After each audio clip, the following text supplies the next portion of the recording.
काला साया। यूं तो बनारस घाट अपनी खूबसूरती के लिए बहुत प्रचलित है, पर घाट के किनारे कई राज लिए बैठे हैं। ये कहानी शुरू होती है बनारस के घाट के पास बने ममता निवास से, जहाँ प्रिया लाल जोड़े में ममता के घर उसकी बहू बनकर आती है। आओ आओ बहू, घर को अपने पैरों से पवित्र करो। ममता घर की दहलीज पार कर ही रही होती है कि अचानक एक बहुत गंदी सी बास पूरे घर में फैल जाती है।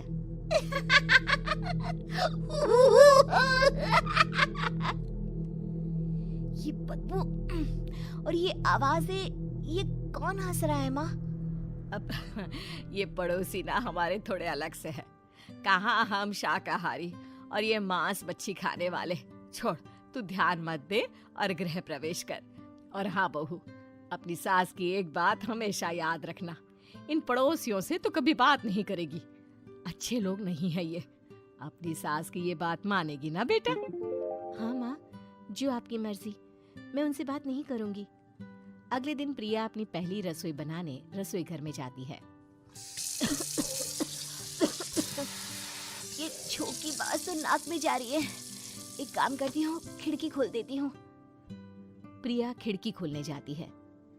इतने जाले, लगता है इस खिड़की को कभी खोला ही नहीं गया। पर ऐसा क्यों? ओह, नॉन वेज की स्मेल आती होगी ना। 2 मिनट के लिए खोल लेती हूँ, फिर बंद कर दूंगी।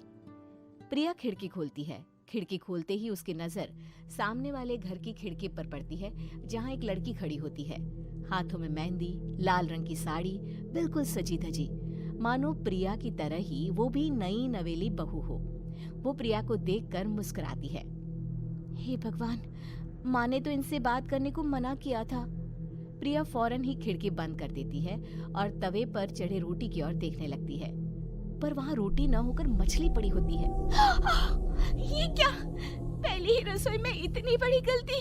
हे भगवान, अब मैं क्या करूं?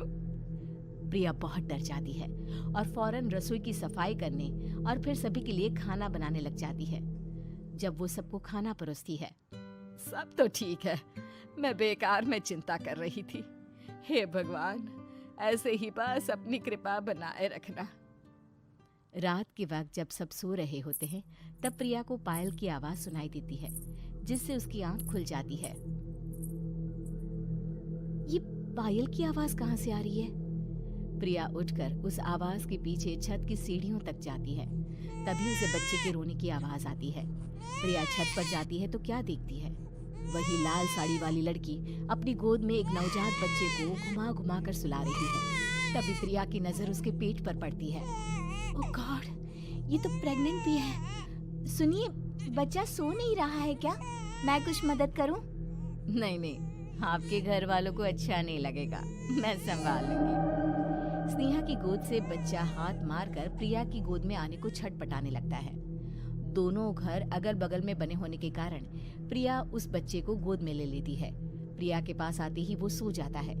बच्चे का वो स्पर्श रात भर प्रिया भूल नहीं पाती और अगली सुबह वो छत पर कपड़े सुखा रही होती है। तभी उसे एक औरत इशारा करके बुलाती है। स्नेहा कह रही थी बाबू तुम्हारी गोद में आते ही सो गया। मैं गौरी, स्नेहा की माँ हूँ। बहू, घर आना, बाबू को खिला भी लेना। शाम को जब घर पर कोई नहीं रहता, बच्चे से मिलने के लिए प्रिया छिपकर अपनी पड़ोसन के घर चली जाती है और कुछ देर बच्चे को खिलाकर वापस लौट आती है। इसके कुछ दिन बाद ही प्रिया को पता चलता है कि वो माँ बनने वाली है। ममता की खुशी का ठिकाना नहीं रहता।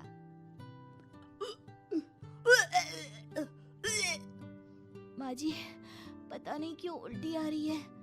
प्रिया भागती हुई वॉशरूम में जाती है तो हरे और लाल रंग की उल्टी करती है। उस उल्टी में से कीड़े निकलते हैं।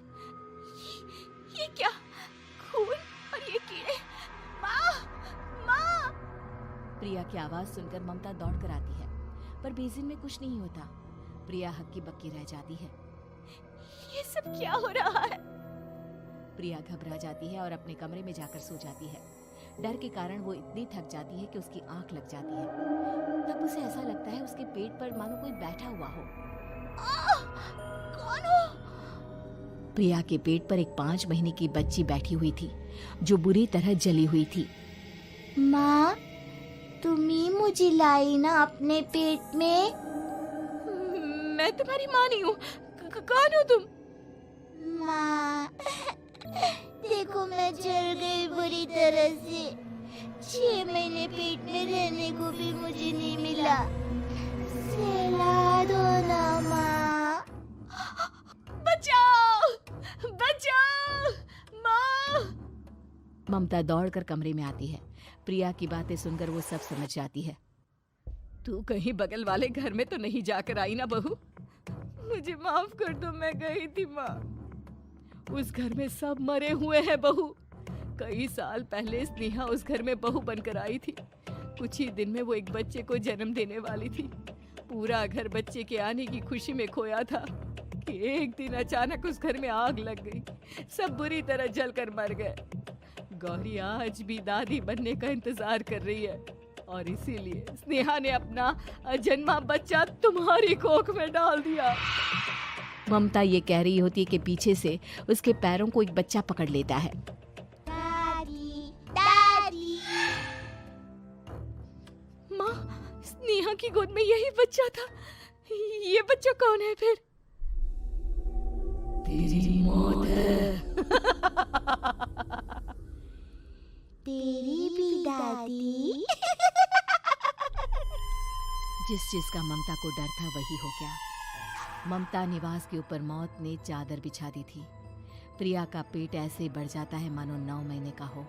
2 हाथ उसके पेट से बाहर निकलते हैं। बहू, संतोष को फोन कर, किसी पंडित जी को बुला बहू। प्रिया का पति भागता हुआ घर आता है। ये तो होना ही था माँ। तेरा पाप तेरे सामने आ गया तो तू सह नहीं पा रही है। स्नेहा घर में आग लगी नहीं थी, माँ ने लगाई थी, प्रॉपर्टी की लालच में। और वो बच्चा मेरी पहली पत्नी का बच्चा है, मेरा बेटा, जो कि उस आग की चपेट का शिकार हो गया था। मैंने तुमसे ये सब माँ के कहने पर छुपाया था। मुझे माफ कर दो प्रिया। तुम अगर चाहो तो यहाँ से जा सकती हो। मैं तुम्हें किसी भी बंधन में रखना नहीं चाहती। मेरी शादी हुई है आपसे, मैं आपको छोड़ नहीं सकती, पर उससे पहले हमें स्नेहा, उसकी माँ और बच्चे की आत्मा की शांति करवानी होगी। संतोष और ममता गौरी के घर जाते हैं। अंदर सब कुछ जला हुआ होता है। जमीन पर जली हुई लाशें बिखरी हुई थी। ममता रो रो कर अपनी करने की माफी गौरी से मांगती है। प्रिया स्नेहा के घर वालों का अंतिम संस्कार करवा देती है और ममता निवास फिर से आत्माओं के साए से